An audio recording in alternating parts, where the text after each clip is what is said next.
Hoy en día soy un hombre viejo, y los acontecimientos descritos en este texto ocurrieron hace mucho tiempo. Aún así, no he logrado seguir adelante. No de verdad. Recuerdos fragmentados aparecen de vez en cuando. Imágenes de aquella noche horrible que me acosan de forma esporádica.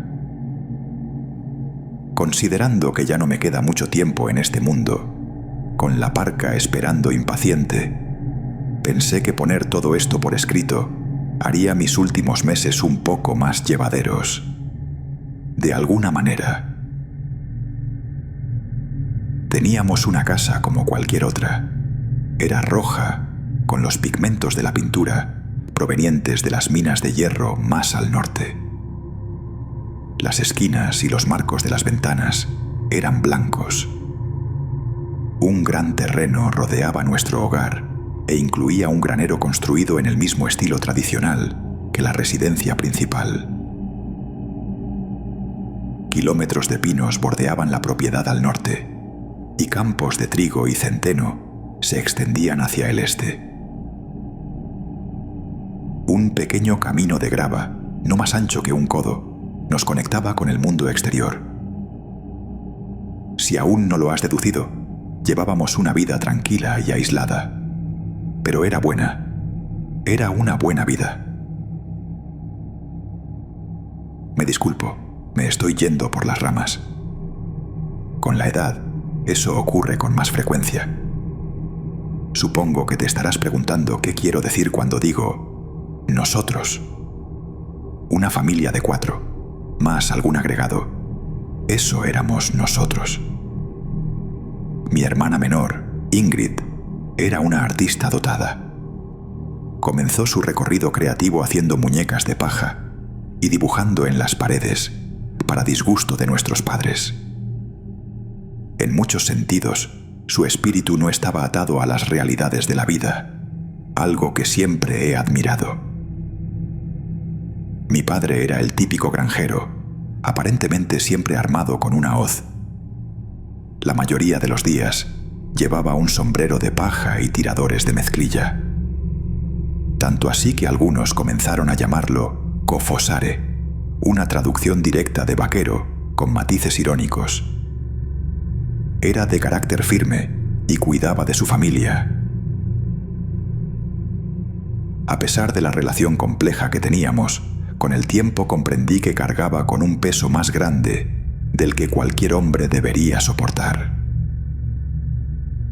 Luego estaba mi madre, una mujer amable y dulce, aunque nunca tuvo miedo de sacar su ferocidad cuando regateaba en negociaciones intensas.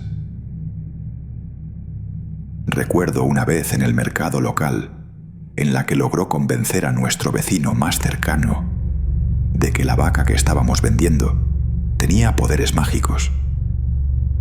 No hace falta decir que comimos muy bien esa semana.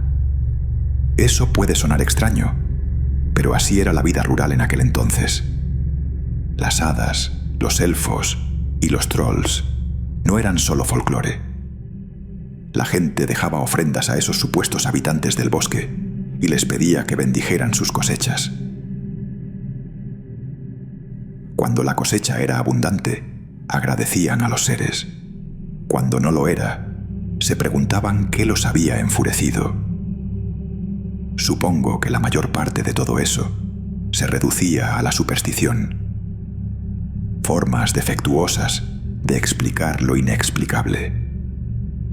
La única excepción eran nuestros últimos miembros de la familia. Cuando mi padre hablaba de ellos delante de nosotros, los llamaba ayudantes, porque eso eran. La mayor parte del tiempo, cuando creía que no estábamos cerca, cuando la hora tardía llegaba y la oscuridad se deslizaba dentro de nuestra casa, los llamaba en voz baja Betar, una denominación más adecuada. La palabra en sí se traduce como duende, pero no se siente correcto llamarlos así. Espectros. Eran los espectros de la tierra. Para un niño era fácil de entender. En esencia, nos ayudaban con tareas menores en la propiedad, a cambio de gachas, frutas y bonitos abalorios que mi querida hermana fabricaba con gusto. O mejor dicho, esa era la historia que nuestra madre nos contaba cuando aún éramos demasiado pequeños para conocer el lado oscuro del acuerdo. Un día, Ingrid y yo nos encontramos adentrados en el bosque. Árboles altos, más antiguos que nuestro país, se alzaban hacia el cielo desde bases cubiertas de musgo.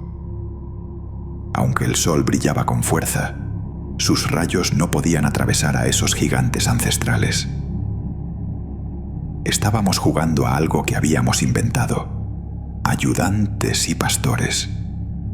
Era una tontería, como cualquier juego surgido de la mente de un niño. Uno de nosotros comenzaba siendo una vaca y el otro un pastor. La vaca se desbocaba por completo debido a un caso particularmente grave de la enfermedad de las vacas locas. Por supuesto, al pastor desesperado no le quedaba otra opción que buscar la ayuda de los famosos ayudantes. Tras ofrecer un regalo a los ayudantes imaginarios, normalmente una piña convertida en animal, la vaca se curaba. Mi hermana mugió con énfasis, o eso creí. Eso fue increíble. Hazlo otra vez. ¿Qué estás diciendo? Claro que no fui yo, respondió ella. Resultó que habíamos escuchado una vaca real, lo que dio inicio a una exploración.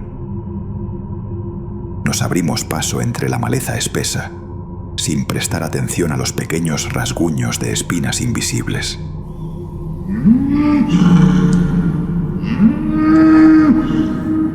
La vaca volvió a emitir un sonido, pero esta vez estaba mucho más cerca. Sin embargo, ya no era un manso mugido, sino un grito agudo y desgarrador. La pobre criatura estaba sufriendo. Nos acurrucamos juntos en el suelo y nos arrastramos hasta un arbusto. A través de él vimos el origen del sonido. La vaca yacía ensangrentada en el centro de un círculo formado por piedras separadas. Si la memoria no me falla, eran 5 o 6. No entraré en muchos más detalles sobre el estado de la vaca, pero era terrible. Mi hermana pequeña nunca había visto una brutalidad semejante y dejó escapar un jadeo. El jadeo se transformó en sollozos y los sollozos en llanto. Cállate, Ingrid, o nos van a oír. Intenté callarla, pero alguien ya nos había oído. Lo que siguió fue la reprimenda del siglo. Mi padre nunca había estado tan enojado con nosotros como entonces. Como yo era el hermano mayor, la mayor parte recayó sobre mí. Me arrastró del brazo todo el camino de regreso a casa, mientras murmuraba palabras furiosas e incomprensibles. Mi hermana caminaba a su lado, aún en shock por la escena espantosa. No escuché lo que dijo, ni lo que gritó, para el caso. Lo único en lo que podía pensar era en mi padre de pie sobre la vaca, con la hoz empapada de carmesí en la mano, ejecutando una danza terrible.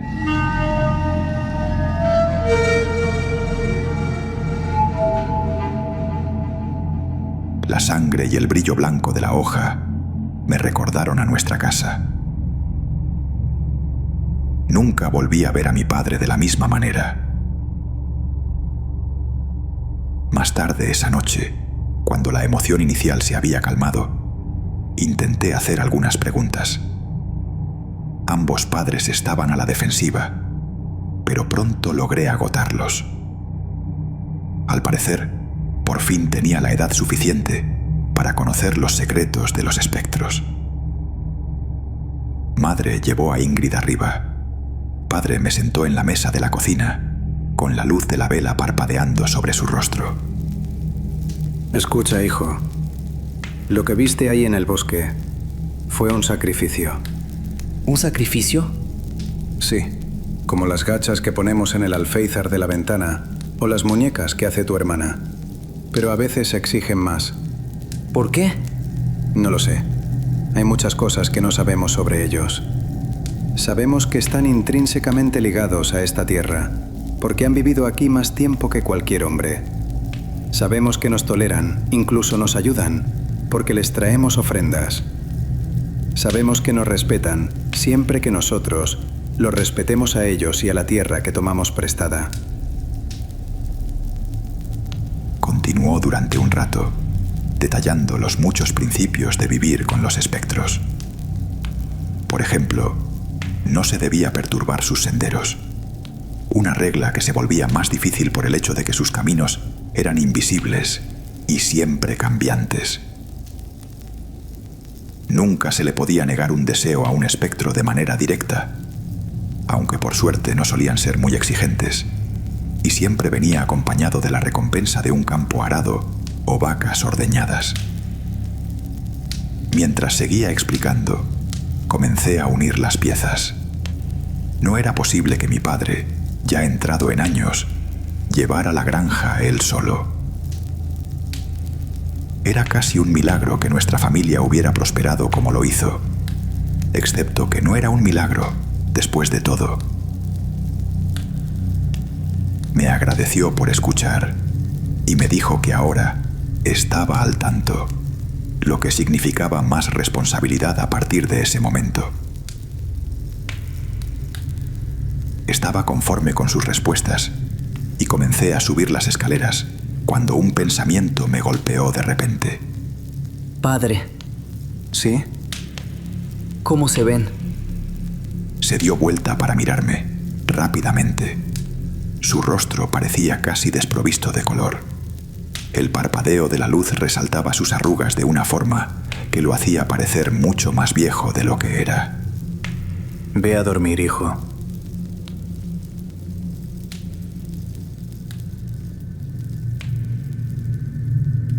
Un tiempo después de aquella conversación fatídica, mi madre enfermó. Tuberculosis, dijeron los médicos. La muerte blanca. Pasaba gran parte de su tiempo en el hospital. La visitábamos con frecuencia, llevándole pequeños obsequios. Mi hermana estaba inconsolable y cayó en una profunda tristeza, pasando muchos días encerrada en su habitación. Esto significó que mi padre y yo tuvimos que encargarnos de la mayor parte del trabajo en la granja por nuestra cuenta. Madrugadas y noches tardías durante meses. Era un trabajo agotador, especialmente para un adolescente en crecimiento y su mayor. Sin embargo, hubo aspectos positivos. Diría que me convertí en hombre por esa época y me acerqué más a mi padre, que por lo general era distante. Además, no estábamos completamente solos. Los espectros fueron una bendición durante ese periodo, y gran parte de mi labor se centraba en mantenerlos complacidos. Padre me introdujo poco a poco, me inició lentamente. A veces fallaba, lo que provocaba que herramientas, o incluso ganado, desaparecieran. Podían ser traviesos, me había dicho. Siempre que mis pecados se volvían demasiado graves, escuchaba el golpeteo de pequeños pies sobre el techo en plena noche, ventanas abriéndose, susurros en un idioma que no reconocía provenientes del bosque. Y siempre, justo fuera de mi campo de visión, sentía figuras oscuras escondiéndose. Aquellas amenazas no pronunciadas se sentían empapadas de odio y rencor, muy alejadas de los seres benevolentes que mi padre había descrito. Pero sospechaba que eran capaces de algo más que simples bromas inofensivas. Y por la forma en que padre reaccionó cuando le pregunté por su apariencia, él también lo sospechaba. Con el tiempo, le tomé el ritmo a las cosas. La granja funcionaba con fluidez sobre los hombros de 2 hombres y su ejército de benefactores ocultos.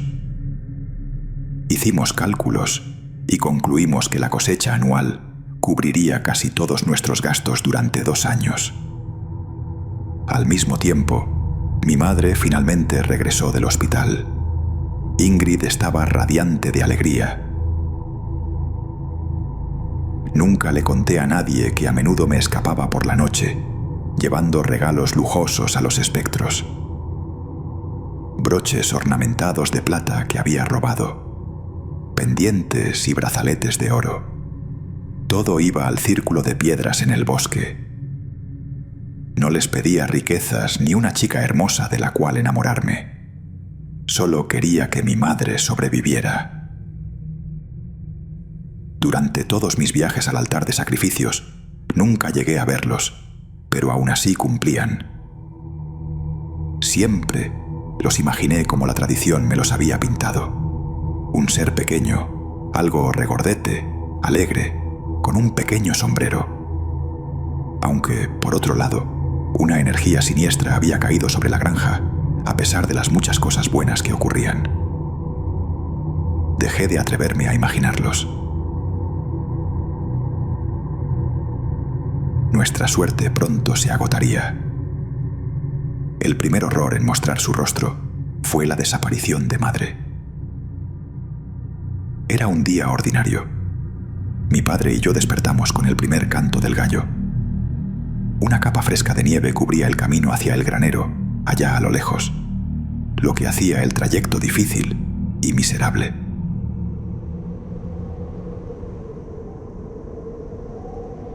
Yo había conseguido recientemente un nuevo par de botas, 2 capas de cuero y una gruesa capa de lana por dentro, pero el frío aún mordía mis pies. Padre hizo una mueca mientras luchábamos contra el viento y la nieve. Hoy te conviertes en hombre. ¿Qué quieres decir? ¿Recuerdas la vaca? Me estremecí, esperando que no se notara. Por supuesto que recuerdo la vaca. Resultó que era mi turno de sacrificar a un ser vivo. La primera vez. Hasta entonces, siempre habían sido cosas más pequeñas, cosas muertas. Ahora tendría que quitar una vida.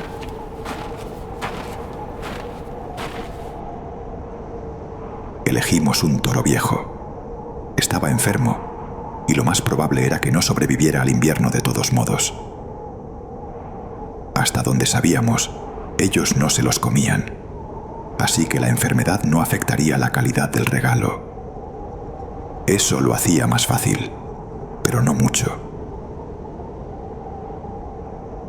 Me interné en el bosque con una cuerda, sujeta en un extremo a mi mano y en el otro a Gunnar.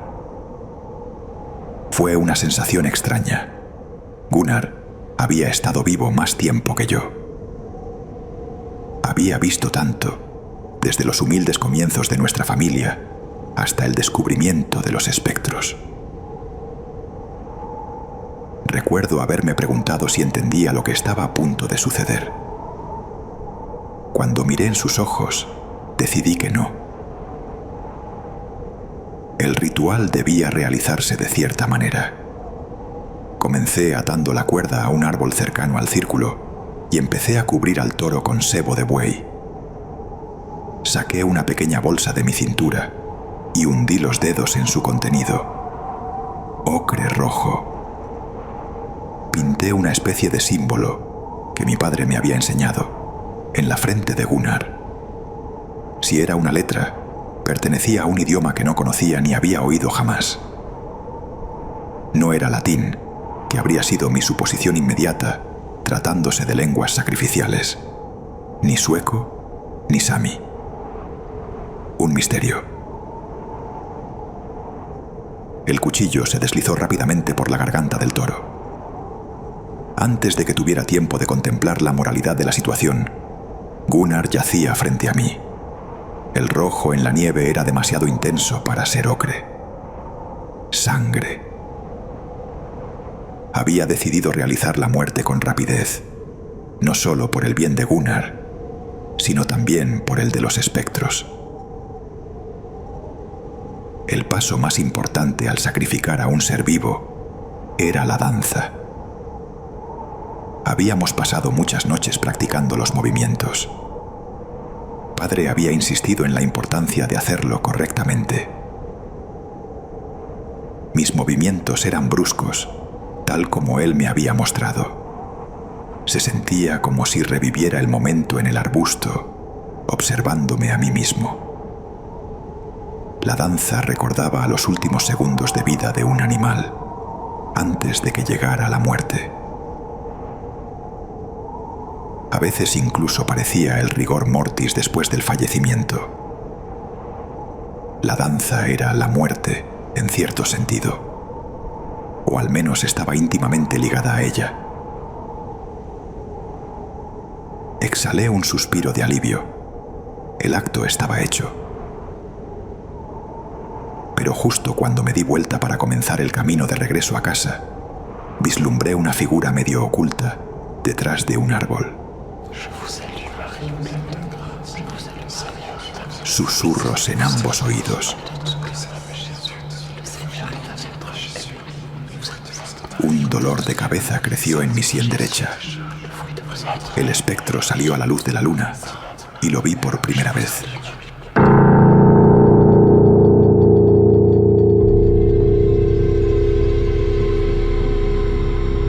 Bajo, no más alto que 1 metro. Su cuerpo era un caos brillante de formas que parecían transformarse constantemente. La silueta era vagamente humanoide, pero me quedó claro que no estaba destinado a comprender su forma. Ferrofluido, eso parecía ser de lo que estaba hecho. Ferrofluido opalescente, vítreo, activo. Podría haberlo confundido con belleza si no fuera por la máscara que llevaba. En la parte superior de la figura se asentaba una máscara blanca, con anillos negros alrededor de los orificios para los ojos.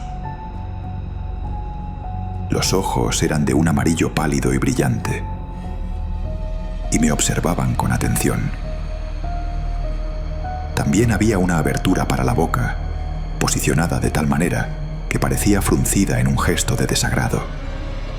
Y dentro de esa boca había filas y filas de dientes finísimos y mortales.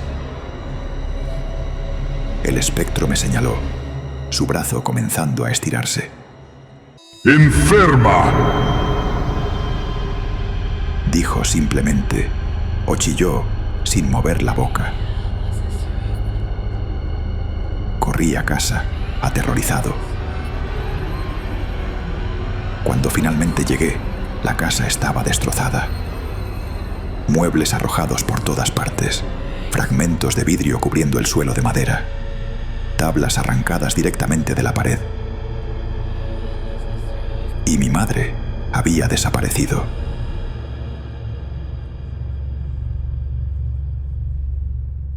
Encontré a Ingrid catatónica al pie de las escaleras y mi padre la consolaba. Sujetaba un hacha con fuerza. Al parecer, Ingrid había escuchado arañazos en la puerta. Corrió a avisarle a mi madre, quien le dijo que se escondiera. Subió a su habitación, se arrastró bajo la cama y contuvo la respiración. Escuchó un fuerte estruendo y el sonido de 20 pies golpeando el suelo. Un grito. Y luego silencio. Silencio durante 2 minutos, calculó. Después, una carcajada maníaca.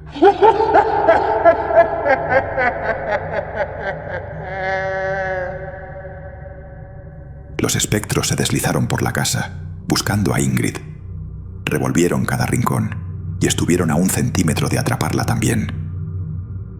Entraron en la habitación donde se escondía, al menos 3 de ellos, emitiendo un sonido como si intentaran olerla. Un brazo largo comenzó a palpar la parte inferior de la cama y finalmente sujetó el pie de mi hermana. Por fortuna, mi padre había escuchado los gritos y entró en la casa, blandiendo una antorcha y el hacha, justo cuando la criatura había encontrado a Ingrid.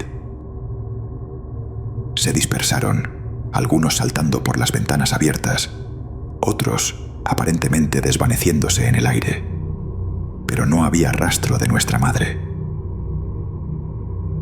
Esto era nuevo. Nunca antes habían invadido nuestro hogar. Sí, hacían notar su presencia golpeando las ventanas y arrastrándose en el borde del bosque, pero nunca así. Tal vez ya no había seguridad. Padre se volvió descuidado después de aquella mañana terrible. Nunca dije nada, pero en el fondo siento que se rindió. Y yo estaba enojado con él por eso. Todavía tenía 2 hijos que cuidar, aunque sé que me culpaba por todo. No sé qué hice mal, aún hasta el día de hoy. Resistimos 6 meses más en esa granja. Estaba oscuro afuera, pero no en un sentido normal. Algunas noches son más oscuras que otras, eso lo sé ahora. En retrospectiva, tal vez fue una señal. Empaca tus cosas ahora. Lárgate de estas tierras malditas, por Dios. Pero no puedo cambiar el pasado. Padre y yo estábamos cenando en silencio, algún tipo de estofado con una guarnición de papas. Frente a mí se sentaba un hombre roto, las marcas del tiempo desgastando el mármol. Ingrid había adquirido, tras la presunta muerte de nuestra madre, la costumbre de dar paseos nocturnos. Mi padre había protestado, pero ella era implacable. Su determinación me recordaba a mamá. Esa particular noche de julio irrumpió por la puerta, haciendo que mi corazón se descompasara. Parecía angustiada, horrorizada, pero, peor aún, triste.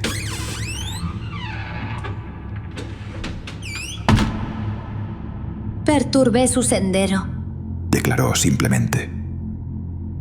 No hubo preguntas. ¿Cómo sabes que pisaste uno de sus caminos si son invisibles? Esperemos y veamos qué pasa. Todos sabíamos demasiado bien que no debíamos pensar de forma racional respecto a los espectros. Si Ingrid sabía que había caminado sobre uno de sus caminos, entonces lo había hecho. Padre se puso de pie. Recojan sus cosas, solo lo esencial. Necesito liberar a los animales del granero. No quiero darles nada gratis. Fue una mala idea. Podía haberse ido con nosotros, en ese mismo momento.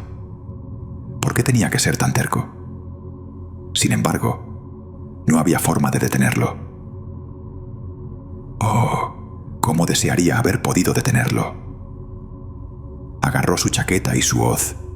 Se tomó el último sorbo del estofado mientras se movía y salió corriendo por la puerta. Ingrid y yo comenzamos a empacar. La ayudé a decidir qué entraba en la categoría de solo lo esencial, mientras intentaba empacar mis cosas y también la bolsa de mi padre al mismo tiempo. Algo de ropa, el cuchillo mora que mi padre me había regalado y uno de los collares que había robado. Eso era todo. El resto quedaría atrás para siempre.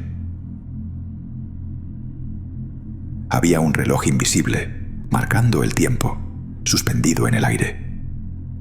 El terror comenzó a espesarse. Casi se podía tocar. ¿Dónde estaba? 10 minutos, 15 minutos, 25 minutos. Algo había salido mal y tenía que ir a ayudarlo. Le pedí a Ingrid que encendiera el camión. Dijo que sabía cómo hacerlo. Luego eché a correr. No creo que antes, ni nunca después, haya corrido tan rápido. Apreté el cuchillo con fuerza en mi puño y comencé a prepararme para lo que enfrentaría. Curiosamente, podría haber pasado toda mi juventud preparándome para esa visión, y aún así, no habría sido suficiente.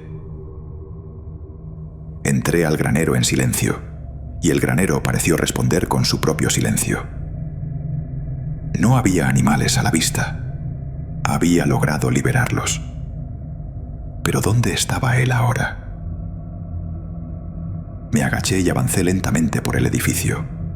Había heno esparcido y excrementos en el suelo, pero no era momento de ser delicado. Un olor extraño emanaba del rincón más alejado. Al principio era tenue, luego más intenso y finalmente nauseabundo. Putrefacción. Muerte. Doblé la esquina y casi vomité. Contra la pared, a 2 metros de altura, estaba mi padre. Su torso separado de la cabeza y las extremidades. Todas sus partes estaban clavadas a la madera de una forma similar a la de Jesús. Pero la cruz no estaba conectada. Cuando me acerqué un poco más, vi que en realidad sí lo estaba. Por delgadas tiras de carne. Un vaquero crucificado. En mi estado de shock, solo pude pensar en 2 cosas. ¿Cómo había avanzado la putrefacción tan rápido? ¿Y dónde estaban ellos? La respuesta a la segunda pregunta llegó al instante, porque aparecieron al instante. Se materializaron de la nada. Algunos estaban colgados de mi padre, hundiendo extremidades parecidas a garras en su cuerpo, mientras lo cubrían con sebo de buey. Otros danzaban debajo. Algunos me observaban con ojos amarillos y vacíos. Decenas de horrores cristalinos descendieron sobre mi posición con desesperación. Se pisoteaban entre sí, se empujaban para llegar hasta mí. Fue el instinto más antiguo el que me dijo que corriera. Así que corrí. Siempre estaban a solo un paso detrás. Sentía que me atraparían en cualquier segundo para hacer conmigo Dios sabe qué.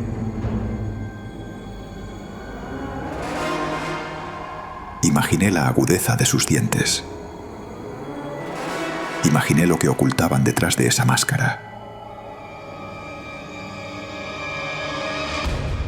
En ese momento, tuve la certeza de que, si algún hombre llegara a contemplar su rostro sin máscara, perdería la razón. Apenas logré salir del granero cuando uno de ellos se me lanzó encima. Me inmovilizó contra el suelo y yo arremetí con el cuchillo contra su cuerpo. El material de su cuerpo cambió rápidamente de sólido a líquido en la zona donde lo había golpeado. Flotó en el aire sin verse afectado por la gravedad. Luego se solidificó de nuevo, unido otra vez al espectro. No tuvo ningún efecto, pero me dio una fracción de segundo para escabullirme de su agarre. Vi los faros de nuestro camión. Corrí. ¿Dónde está papá? Preguntó mi hermana desesperada. Está muerto. Vamos. En el auto noté que gran parte de lo que antes era mi pantorrilla había desaparecido. Todo el músculo arrancado casi por completo. Alguien debió haberme estado protegiendo. No sé cómo pude haber corrido esa distancia en ese estado de otro modo. Después de un par de minutos, me desmayé por el dolor.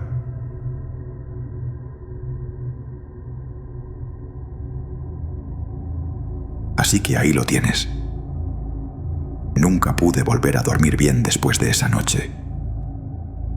Juraría que empecé a oír sus susurros en todas partes, el sonido de sus pies deslizándose, apenas fuera de mi vista. Pero nunca volví a verlos. Debían estar atados a la tierra, Gracias a todo lo sagrado por eso. Tanto Ingrid como yo logramos forjar buenas vidas para nosotros mismos, pero cargamos con esto a donde quiera que vayamos.